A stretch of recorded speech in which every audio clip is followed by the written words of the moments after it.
Assalomu alaykum hammaga. Keyingi kotyolimizniki Xorazmga ketadi.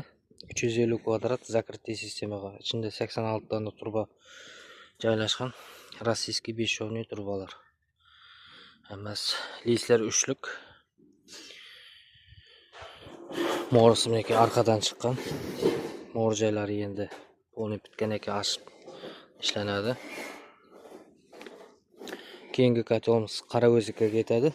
Qorao'zak rayonida закрытый sistema bo'ldi. 4 qaptallarda bunday armaturlar bor etilib, ichki stena bilan sirtqi stena birlashtirib bosimga chidamli etib ishlanadi. Podash obratkalari qo'yilgan. Mo'risi nержавейкадан qo'yatgan.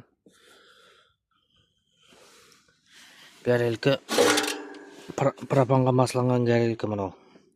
Propan jag'adi u kotyolga. Yuklar o'ziniki 1.25 bo'ladi, bugun 0.60 degan yuklar solingan. 8 qatorli garelka. Yuklari bilan birga 100 ming so'm bo'ldi. Bozorda ishlattirib keldik. Yuklarni mastirib. Kimga shunday ekonomik kotyollar kerak bo'lsa, zvonga ketaverasizlar. Nalishida bor.